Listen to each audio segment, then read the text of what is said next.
کو। اور मां के दूध को हराम देने की कहानी क्या है, वो न सिर्फ दिलचस्प है बल्कि बड़ी ही सबक आमोज भी है।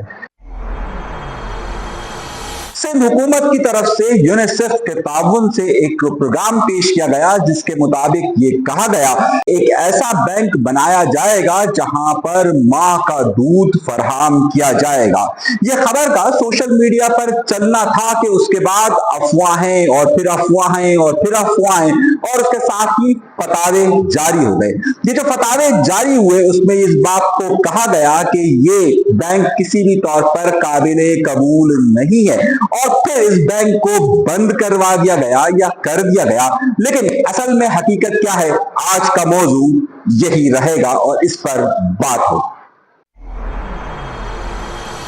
अपने प्रोग्राम का बाकायदा आगाज करते हैं अपने परवरदिगार के शुक्र से। बहुत अहम नुक्ता और बहुत अहम चीज इस वक्त अगर हम यूनिसेफ की रिपोर्ट देखें या WHO की रिपोर्ट देखें, इसके मुताबिक पाकिस्तान के तकरीबन 50% बच्चे ऐसे हैं कि जो कि ग़िज़ाइयत की कमी का शिकार हैं। इब्तदाई तौर पर वो बच्चे जो कि माँ का दूध जिन्हें पीना चाहिए, उसमें से 48% बच्चे ऐसे हैं कि जिन्हें ग़िज़ाई किल्लत का सामना है। पाकिस्तान में खुसूसी तौर पर शहरों में और बल्कि देहातों में इस वक्त उन बच्चों की तादाद जो आलमी मयार है और इस खत्ते की सूरत हाल है उसके मुताबिक, यूनिसेफ की रिपोर्ट के मुताबिक पाकिस्तान के अंदर 40% बच्चे ऐसे हैं जिन्हें 6 माह तक माँ का दूध फराहम नहीं हो सकता है और उनमें ग़िज़ाई किल्लत शदीद हो जाती है। अगर हम इस्लामी नुक्ता निगाह से देखें और इसके साथ साथ हम पाकिस्तान को देखें और उसके बाद साइंटिफिकली देखें तो ये बात कही जाती है कि माँ का दूध ही बच्चे की सेहत के लिए सबसे ज्यादा बेहतर होता है।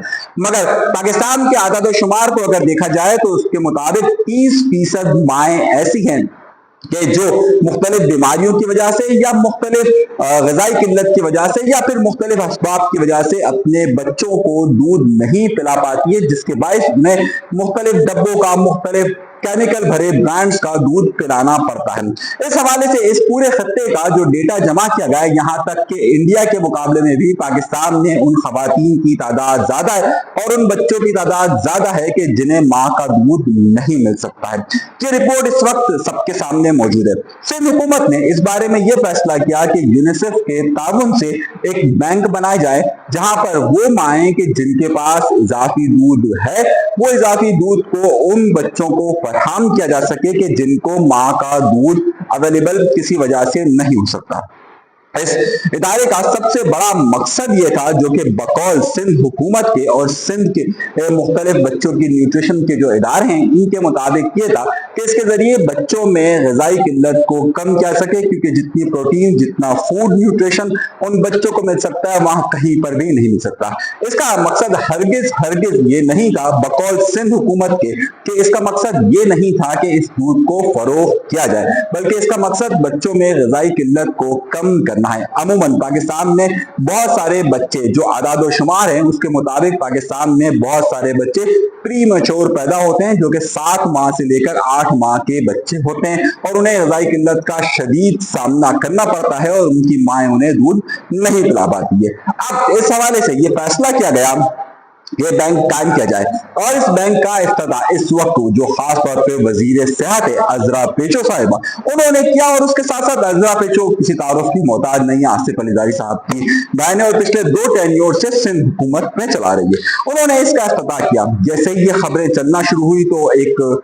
शोर मच गया कि जनाब अगर ये इस तरीके से दूध को फरोख्त किया जाएगा तो ये गैर इस्लामी है। और इसका जो सबसे बड़ा नुक्ता ये बयान किया गया कि इसके जरिए अगर जो बच्चा किसी और माँ का दूध पिलाएगा और उसे अगर मालूम नहीं होगा कि ये किस बच्चे का है तो जाहिर है वो बहन भाई होते हैं और रज़ाई बहन भाइयों का फिर एक मसला खड़ा हो जाएगा जो कि मगरिब की एक साजिश है। खैर, जब हमने इस हवाले से जब इस बैंक की इंतजामिया से राब्ता किया तो उनका कहना यह था कि जनाब जो माएँ दूध दे रही हैं और जिन बच्चों को दूध पिलाया जा रहा है उनके दोनों के जो लोग हैं उन्हें बताया जाता है कि आपको फला माँ का या फला खातून का दूध दिया जा रहा है और जिन बच्चों को दूध दिया जा रहा है उनके बारे में जो रज़ाकार जो दूध देते हैं उन्हें बताया जाता है। खैर, इस मामले में टर्निंग पॉइंट उस वक्त आया कि जब जब मौलाना तकी उस्मानी साहब की तरफ से ये फतवा जारी किया गया कि जनाब ये गैर शरई है। अच्छा, अमूमी तौर पर इस तरह की ज़ाहिर कोई भी मूवमेंट होती है उसमें ये फतवे ये फतावे मुख्तलिफ वक्तों में आते रहे। जो पाकिस्तान की रीसेंट एग्जाम्पल है उसमें पोलियो उसकी सबसे बड़ी मिसाल है। सन 1994 में जब पोलियो मुहिम शुरू हुई, यानी कि बेनज़ीर भुट्टो साहिबा का जो जमाना था, उस वक्त भी इस तरह के मुख्तलिफ फतावे सामने आए और उसके बाद पाकिस्तान के अंदर अब तक यानी कि करीबन कोई 30 साल गुजरने के बावजूद भी पोलियो का खात्मा नहीं हो सका है और उसकी सबसे बड़ी वजह जो बताई जाती है वो यही है। खैर, अब ये मामला इस्लामी है या गैर इस्लामी है, ये साइंटिफिक है या बच्चों का मामला है, अब इस पर एक बहस का आगाज हो चुका है। अब ये बहस कहाँ जाकर रुकती है ये एक अलग मामला है, लेकिन अब सिंध हुकूमत ने इस बारे में फैसला किया है कि वो इस्लामी नजरियाती काउंसिल से इस बारे में राय लेगी। अब जबकि ये बात पहले ही कंट्रोवर्सी का शिकार हो चुकी है, तो वो बच्चे जो ग़िज़ाई किल्लत का सामना कर रहे हैं और वो बच्चे के जिन्हें ये केमिकल भरे दूध जो डब्बों के दूध होते हैं वो पिलाने पड़ते हैं, अब उससे कैसे छुटकारा हासिल होगा ये एक बड़ा मसला है। और खास तौर पे जब इस बारे में मालूमात दोनों तरफ दी जा रही है तो ये देखने की बात है। आज का यकीनी तौर पर सियासी मामला आप बहुत सारे देखते आ रहे हैं, लेकिन पाकिस्तान में जो 5 साल से कम उम्र बच्चों का डेटा जारी किया गया है उसके मुताबिक पाकिस्तान में बच्चों की सबसे ज्यादा हलाकतें यानी कि पैदाइश से लेकर करीबन कोई 1 साल के करीब होती है, जिसमें उनकी काफी अमवात होती हैं। अब आगे क्या होगा ये हम आपको बताते रहेंगे, लेकिन इस वक्त इस अहम मालूमात के साथ हमारे चैनल को सब्सक्राइब जरूर कीजिएगा। अनीस मंसूरी को दीजिए अल्लाह के बाद।